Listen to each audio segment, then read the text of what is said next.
It was a quiet Tuesday morning in the small town of Crestwood, the kind of day where nothing ever seemed to happen.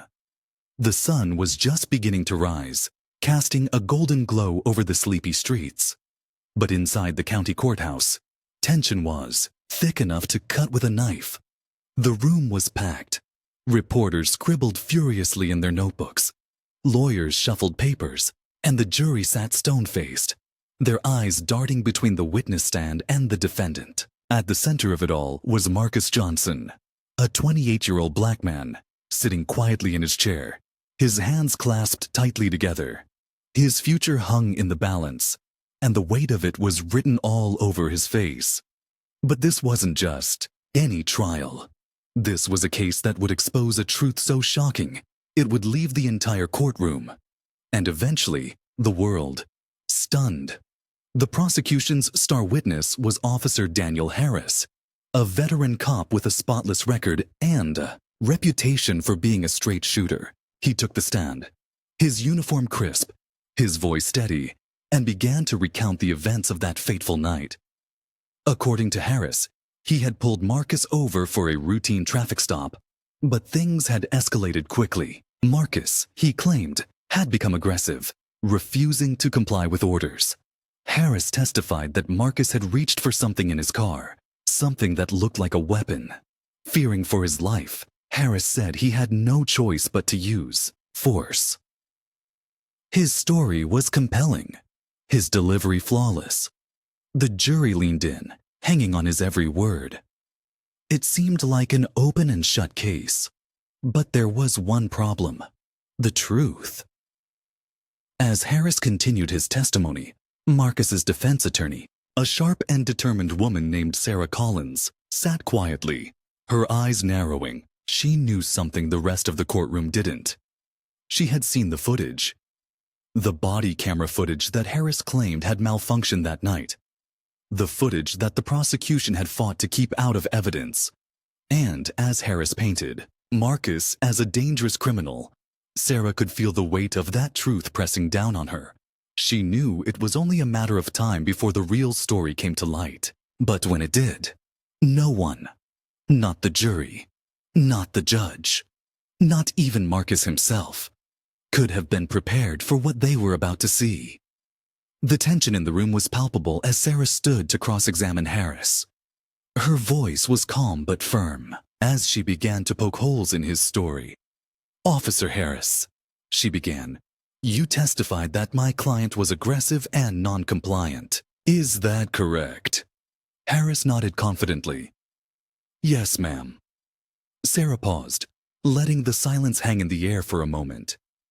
"And you also testified that your body camera malfunctioned that night, correct?" Again, Harris nodded. "That's right. It happens sometimes." Sarah's lips curled into a faint smile. "Then how do you explain this?" She turned to the judge. "Your Honor, I'd like to enter Exhibit B into evidence." The room erupted in murmurs as the bailiff handed a USB drive to the court clerk. Moments later, the footage began to play on the screen. At first, it was just static. Then, the grainy image of Harris's patrol car came into view. The audio was muffled, but clear enough to hear Harris's voice as he approached Marcus's car. What followed was nothing like the story Harris had told. There was no aggression, no refusal to comply. Instead, the footage showed Marcus calmly stepping out of his car, his hands raised in surrender. Harris's voice was calm at first, but then it grew tense, almost angry. "Get on the ground!" he shouted, though Marcus was already complying. And then, the unthinkable. Harris lunged at Marcus, slamming him to the pavement with a force that made the entire courtroom gasp. Marcus cried out in pain, but Harris didn't stop. "Stay down," he barked, his knee pressing into Marcus's back. The footage cut out shortly after, but the damage had already been done. The room was in shock. Harris's face turned pale as the screen went dark. He opened his mouth to speak, but no words came out. The jury looked horrified, the judge's expression unreadable. Marcus sat frozen, his eyes glued to the screen, reliving the nightmare all over again. Sarah turned to Harris, her voice steady but laced with anger. "Officer Harris, do you still stand by your testimony?" The room held its breath, waiting for his response. But before he could answer, the judge called for a recess. As the courtroom emptied, the weight of what had just happened settled over everyone like a dark cloud. The truth was out, but the battle was far from over. And as Marcus was led out of the room, his eyes met Sarah's. There was fear in his gaze, but also something else. Something that looked a lot like hope. The question now was, would it be enough? As the courtroom emptied, Marcus Johnson sat in the holding room, his mind racing. The walls felt like they were closing in, and the air was thick with the weight of what had just happened. He replayed the footage in his head over and over. The way Officer Harris had lied so effortlessly. The way his own life had been reduced to a pawn in someone else's game. Marcus had always known the system wasn't perfect, but he never imagined it could be this broken. He thought about his family, his mother, who had worked 2 jobs to keep food on the table, and his younger sister, who looked up to him like he was some kind of hero. What would they think if he ended up behind bars for something he didn't do? The thought made his stomach churn. Meanwhile, Sarah Collins paced outside the courtroom, her heels clicking against the polished floor. She had been a defense attorney for over a decade. But this case was different. It wasn't just about winning or losing. It was about justice. She had taken on Marcus's case pro bono after seeing the initial police report. Something about it didn't sit right with her. The details were too clean, too convenient. And now, with the body camera footage, her suspicions had been confirmed. But she knew this was only the beginning. The prosecution wasn't going to back down without a fight. And neither was Officer Harris. She needed to dig deeper, to find out why Harris had lied under oath. What was he trying to hide? And more importantly, who else was involved? Across town, Officer Daniel Harris sat in his patrol car, his hands gripping the steering wheel so tightly his knuckles turned white. He had always prided himself on being a good cop, someone who followed the rules and did the right thing. But that night had been different. He couldn't explain it, not even to himself. The fear, the adrenaline, the way everything had spiraled out of control so quickly. He had told himself he was doing what he had to do, that Marcus was a threat, but deep down, he knew the truth. And now, with the footage out in the open, that truth was going to come crashing down on him like a ton of bricks. He thought about his wife, his kids, the life he had built. How could he face them if they found out what he had done? He felt a knot of guilt tighten in his chest, but he pushed it down. He couldn't afford to fall apart. Not now. Back at the courthouse, Sarah was already working her next move.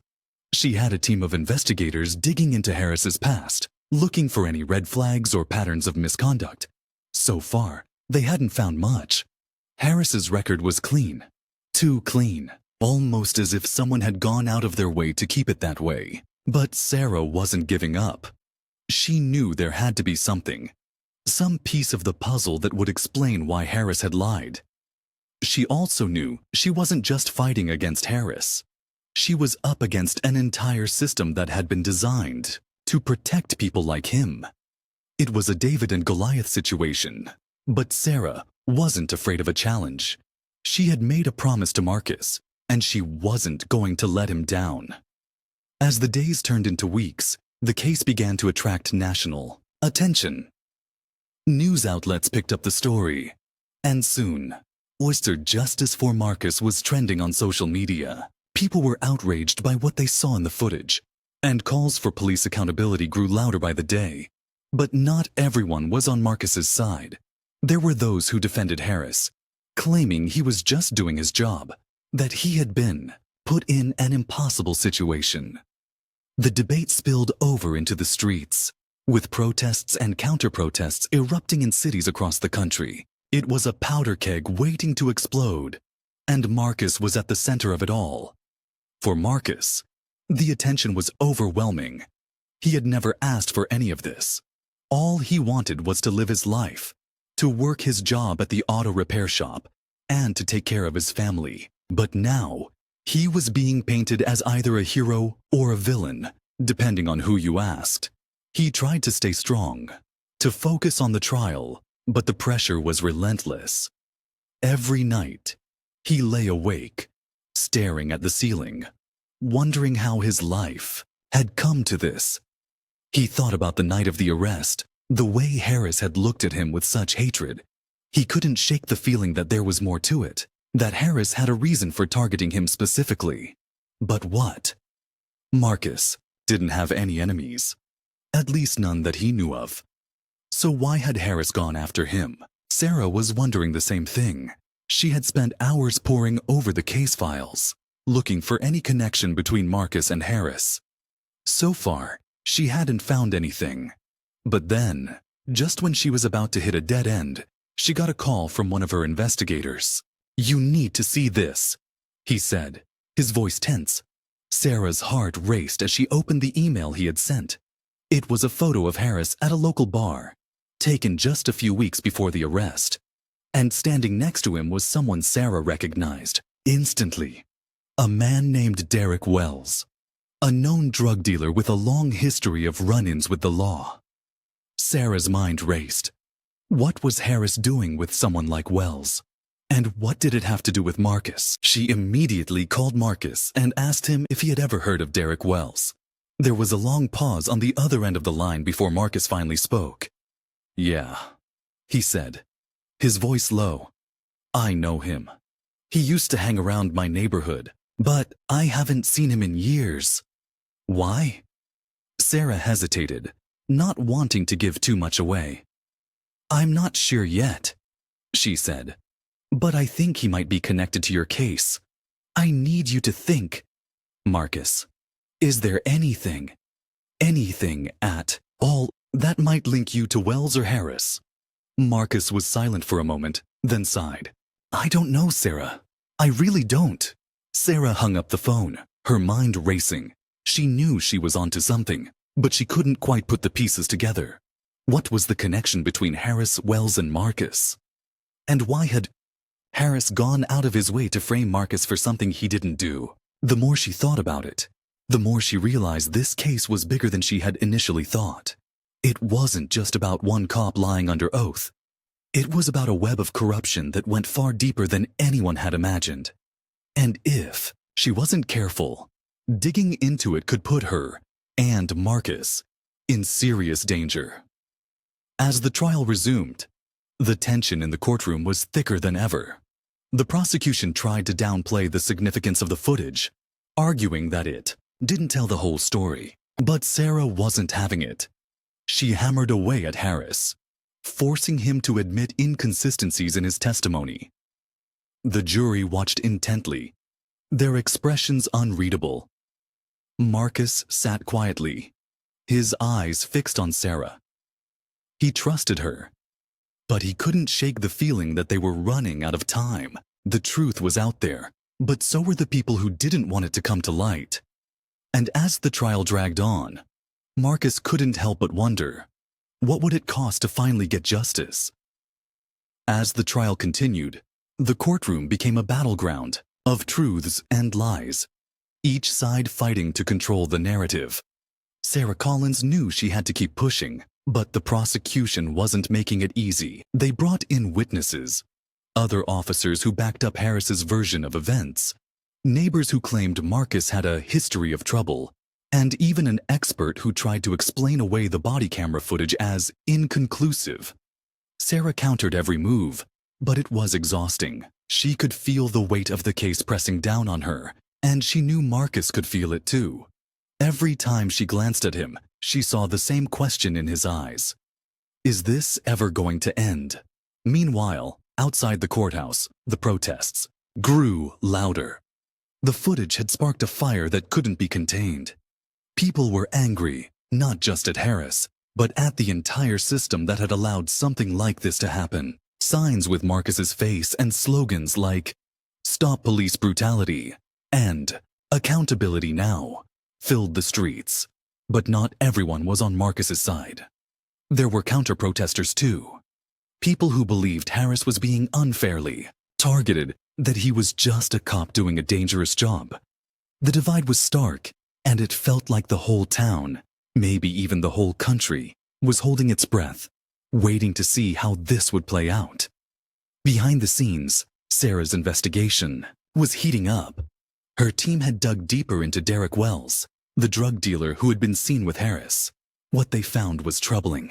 Wells had a long history of working with corrupt cops, paying them off to look the other way or even help him move his product. But why would Harris, a seemingly straight-laced officer, be involved with someone like Wells? And what did any of this have to do with Marcus? Sarah's gut told her there was a connection, but she couldn't prove it. Not yet. She needed more. Something concrete that would tie it all together. One night, as Sarah was sifting through piles of documents, her phone buzzed. It was an anonymous tip. A voice on the other end, distorted and barely above a whisper. If you want the truth about Harris, look into the evidence locker. The caller said before hanging up. Sarah's heart raced. She didn't know who the tip was from or if it could even be trusted. But she couldn't ignore it. The evidence locker was where all the items from Marcus's arrest were stored. His car, his belongings, everything. If there was something there that could help her case, she had to find it. The next morning, Sarah filed a motion to inspect the evidence. The prosecution objected, of course, but the judge allowed it. As Sarah stood in the cold, sterile room of the evidence locker, she felt a mix of hope and dread. She didn't know what she was looking for, but she knew it had to be there. And then she saw it.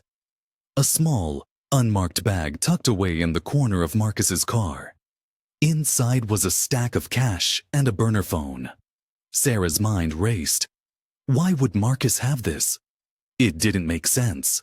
He wasn't involved in anything illegal. She was sure of it.